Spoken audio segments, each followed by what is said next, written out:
Vítam ťa na kanále Klub mysliteľov, kde sa čas pomaluje a myšlienky dostávajú priestor. Dnes by som sa s vami rád podelil o tretiu dohodu, ktorá znie: nevytvárajte si žiadne domnienky. V tomto videu vám upresním, prečo máme zapotrebu si domnienky vytvárať, akú veľkú hrajú v živote rolu a hlavne, ako sa s nimi vysporiadať. Určite dopozeraj video do konca a počúvaj pozorne, pretože toto video nebude len výklad poznatkov a literárnej teórie. Môj kanál Klub mysliteľov má hlavný zmysel v tom, myšlienky prebudiť a dať im priestor prejaviť sa v správnom svetle. Otvorte svoje srdcia a mysel a poďme si spoločne posvietiť na dohodu číslo 3. Poznáme to všetci. Skôr než je nám známa odpoveď, naša myseľ už dávno dostala podklady na jej vytvorenie a nimi sú domnienky. Domnienky si vytvárame z toho dôvodu, pretože pokaždé potrebujeme poznať odpoveď, bez ohľadu na to, či je pravdivá alebo nie. Je pre nás ťažké jej odolať, lebo veríme, že má 100% pravdivosť. Lenže tu sa to stáva zložité. Zostaňte so mnou, pretože vaše domnienky sú vo väčšine prípadov lož, aj keď ich bezhlavo považujeme za pravdu. Vytvárame si ich nielen pri nedostatku informácií, ale aj vtedy, keď sa zaujímame o to, čo si o nás druhí myslia, prípadne čo robia. A v hlave vám vznikajú nezmyselné scenáre, s ktorými sa neviete vysporiadať a ste v napätí, možno v smútku, alebo prežívate ťažkú traumu.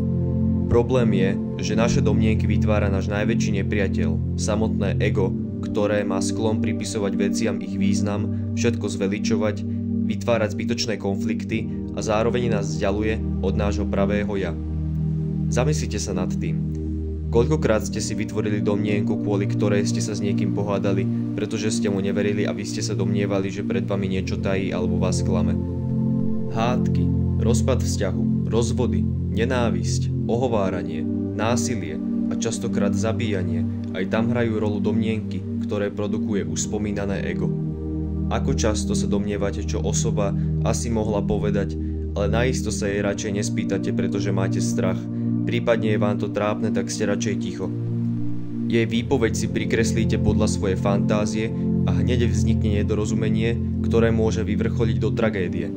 Ten strach nie je náhodný a neslúži, aby vás chránil. Je prefíkaný. Prefíkanosť je druhé meno ega. Strach mu slúži ako hlavný zdroj potravy, ktorým stále rastie a vy si ani neuvedomujete, že vám zo života robí peklo a vy mu dávate priestor. Pokiaľ by ste chceli, aby som spravil samostatné video o egu, napíšte mi do komentára: ego je nepriateľ. A pokiaľ uvidím veľký záujem, tak ho pre vás s radosťou spravím. Dúfam, že ste stále so mnou a že si tretiu dohodu užívate. Zostaňte tu so mnou aj naďalej, pretože problém nastáva vtedy, keď strácame nad domnienkami kontrolu a v hlave máme stovky takýchto domnienok naraz.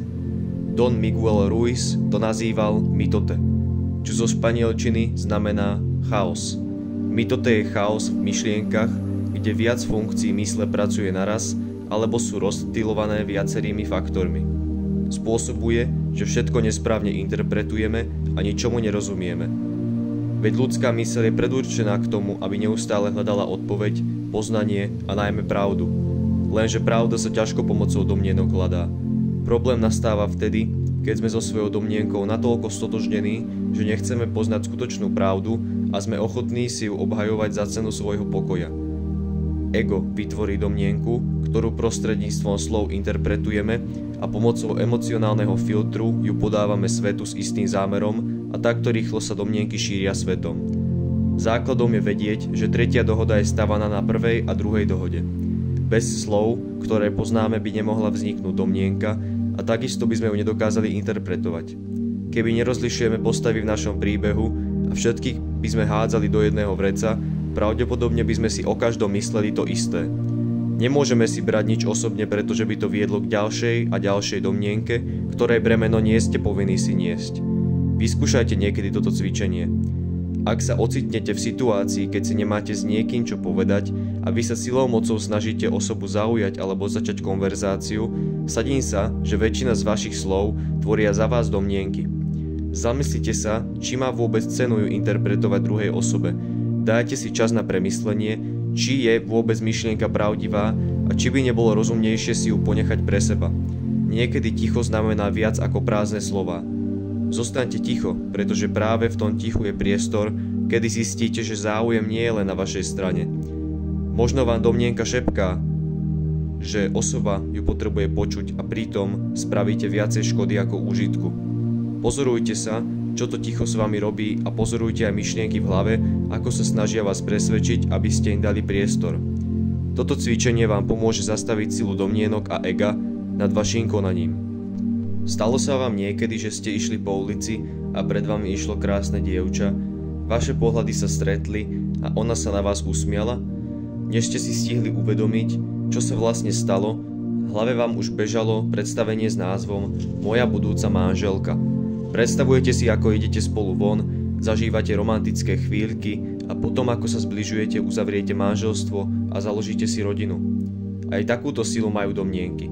Sú také lákavé a ťažko odolateľné, že málo kto pochopí, že táto predstava žije len vo vašej mysli, vo vašom sne.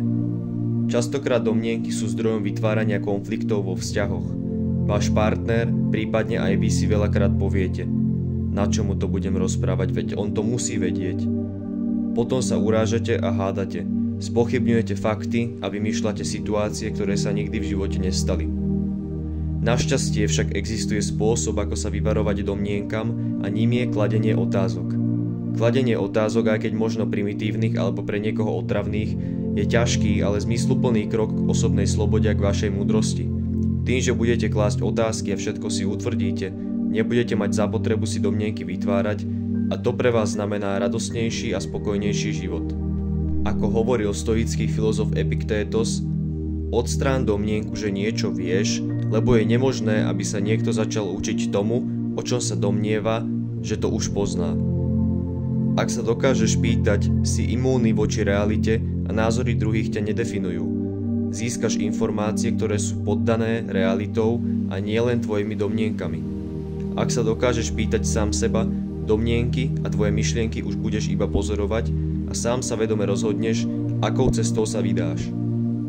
Nájdite odvahu žiadať o to, čo chcete. Máte na to právo a takisto každý má právo vám povedať áno alebo nie. Keď si prestanete vytvárať domnienky, vaše slovo sa stane bezúhonné. Bude mať určitú váhu, ktorú ste si vytvorili vy sami. Ak si nebudete vytvárať žiadne domnienky, môžeme našu pozornosť upriamiť na pravdu a nie na to, čo si myslíme, že je pravda. Život je krásny. Je to biele plátno, na ktoré máte možnosť namalovať krásny obraz, plný pestrých farieb a kontrastov. Tak chyťte štetec, zoberte paletu a začnite malovať hneď teraz. Pokiaľ ste sa dostali až sem, tak sa vám chcem poďakovať a dúfam, že s vami toto video zarezonovalo a mali ste možnosť sa dozvedieť niečo nové. Som vám vďačný za ohlasy z minulého videa, ktoré ma len utvrdzujú v tom, že táto tvorba má zmysel. Pokiaľ sa vám toto video páčilo, môžete ma podporiť lajkom a zazdieľajte video niekomu, kto by si ho potreboval vypočuť. Prihláste sa na odber kanálu, čím moju tvorbu povznesiete a pridáte sa do malej veľkej komunity mysliteľov, kde vaše názory a otázky v komentároch znamenajú určité posolstvo. Ďakujem vám a nezabúdajte myslieť.